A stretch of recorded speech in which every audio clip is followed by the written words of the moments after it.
Welcome back around to theCUBE's live stream here at FinOps X in San Diego 2026. This is end of day one as we wrap up, we're bringing it all together. I'm John Furrier, host of theCUBE with Paul Nashawaty, my co-host from theCUBE Research. We're unpacking it all. Tammy Burnitt is here, Director of FinOps at UiPath. Of course, theCUBE's been covering their event every year.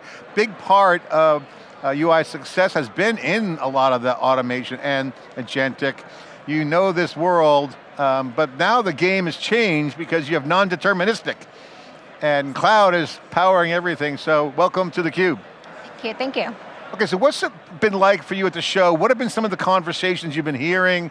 Obviously the keynote was extremely well received. They announced the Tokenomics Foundation as a sister organization to the FinOps Foundation.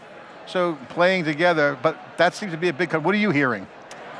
You know, I'm hearing, tokens obviously is part of the problem, but I'm hearing, when I talk to people, I'm like, what's working, what's not working, what's a priority, where are the blind spots? So tokens, at least in my conversations, you've got your cloud tokens, but then you've got your SaaS token. And where's your variable spend? What's your visibility to your variable spend? Telemetry is also a challenge in terms of observability. And then how much telemetry do you capture and how long do you keep it for? Yeah. And then, a total cost to serve.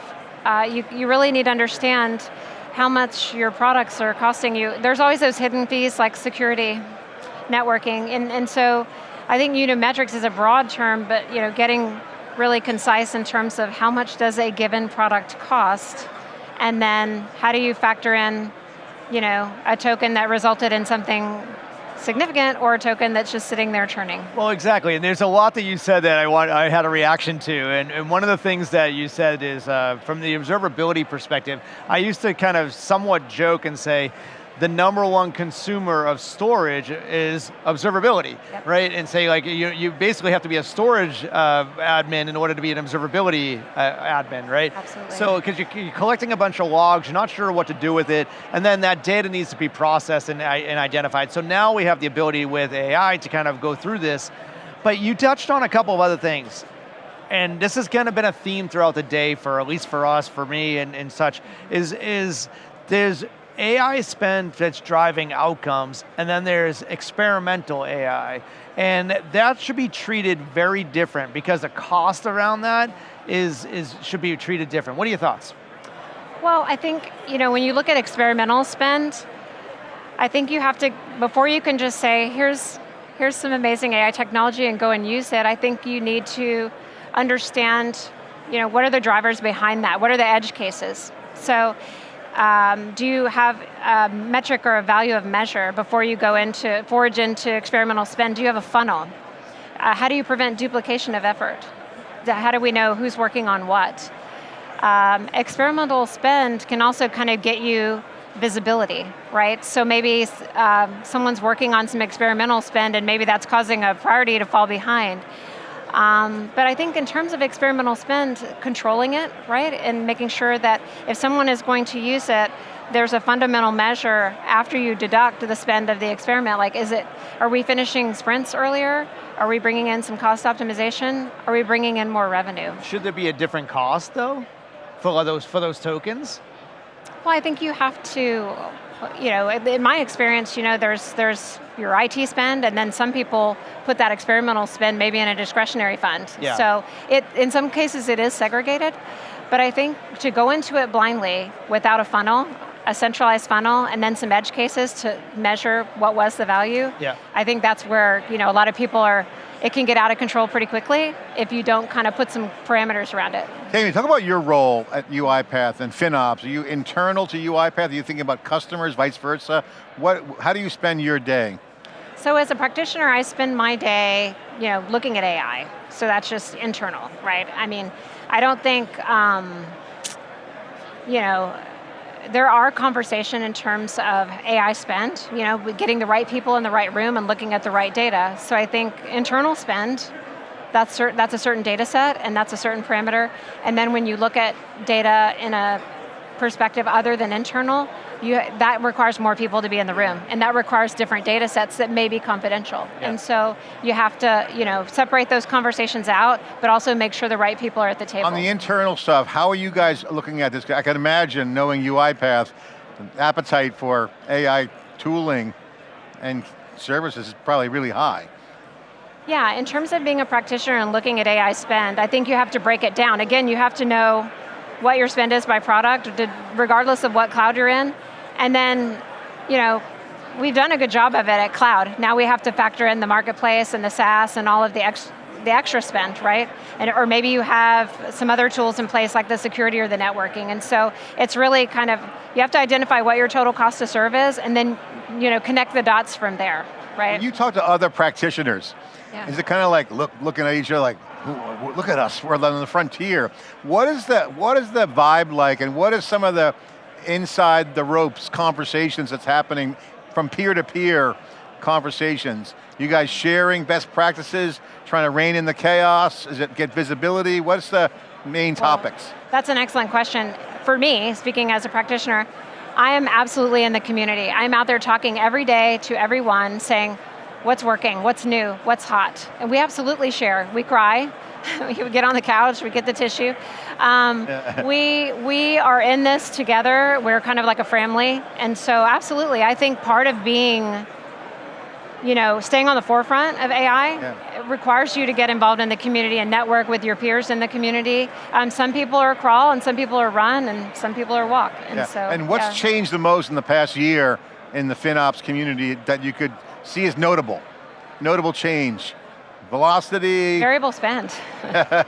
Variable spend. I think, if you look at it as like, you're basically giving somebody a procurement pass, and it's a rapidly, exponentially multiplying pass, right? So I think you have to look at how you procure technology differently, and tokens kind of opened our eyes to that, right? Yeah, but speaking of change, I think tokens open your eyes to the cost change. You're right, it kind of can grow exponentially. What about the roles and the functions of jobs? Like the jobs are changing, right? So everything's changing. So what does this mean? Well, we have to work smarter, not harder. I think the practitioners and anyone that's involved in AI today is going to have to understand not only how to architect AI, but how to use AI to do their jobs more efficiently, like efficiency gains, or saving some money, or I think it is inevitable that we will all need to use some component of AI to do our jobs in the future. Has there been any mindset shifts? Because we've been commenting earlier that with cloud you had builders and operators, and obviously security is built in.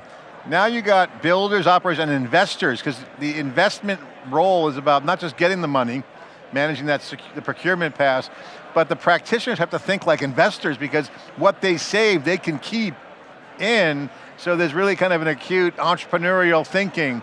Has there been a mindset muscle change, or a new muscle developing, or? Absolutely, I can speak as like a very small practitioner, or a practitioner of one, if you will. I think your job is to find budget for yourself. And then say, if you're going and asking questions like, if I could give you X figure added to a budget, what would we do with that? If I could save engineers 15 hours a day, what would we do with that? So you become like this little ecosystem of finding money, and then, but I also talk about the value statement. So if we find the money, what will we do with the money? But you nailed it. You've got to go after it, and it's all how you frame it and position it as and the value proposition for the projects are outcome-based. So you can also tie it to that. You do. So you can actually close the loop. Versus like what happened after the fact, no post-mortem really, if you wire it up right. Well, if you wire it up right, and if you're dialed into so we can take it a step further, if you're dialed into your SRE community and sprint planning, not only are you identifying budget, but you're saying, I always like to say, I like the opportunities that have the biggest margins and the shortest runway to delivery. Or what is the time to value or the time to repay? So you're really those are the conversations that you're getting in, and it's a little tech and it's a little financial. All right, now personal question, I guess it's not really personal, it's more of a business personal question. Do you get called into the CFO's office or like, hey, what are you working on? Like, is there like a master class that you then put on to like train the trainer? Because as you guys in the community are on the front lines, wipe away those tears, and you have tears of joy when you have home runs and hits. You getting called in to debrief other executives? Well, I absolutely do kind of cascade learnings and opportunities across the organization. I find myself in more and more conversations with leadership though, and whether it's, you're thinking about working on renegotiating a commercial, or you're coming in on a conversation after an acquisition or a merger. Like there's so many components and tie-ins, or your alliances team, right? You have to be multifaceted, and you have to be dialed into all these leadership conversations, to your point. Yeah. So you do get called in some form or fashion, or hey, why is Tammy not at this table? She needs to be in this conversation. Yeah. So. I mean, the idea of delivery has always been kind of a different thing, but now you're always on, because of no one wants a black box of cost. You got to be suited up and ready to go into the game, so for Tammy, sure. thanks for coming on theCUBE, really appreciate it. Love the commentary. Thank you. You got that superpower developing there. Finding money, I love that, I'm going to use that. Finding money. That's the best way to get money is to find it. Thank you so much. Thank you. I'm John Furrier with Paul Nashawaty. Wrapping up day one, we got a full day tomorrow. We're getting all the action at the FinOps Foundation, of course. Now we have the Tokenomics Foundation kind of coming together, kind of organizing around to identify the cost so they can tie it to the value that's accelerating with generative AI. And of course, agents are right around the corner, being built and rolled out. We'll see you tomorrow.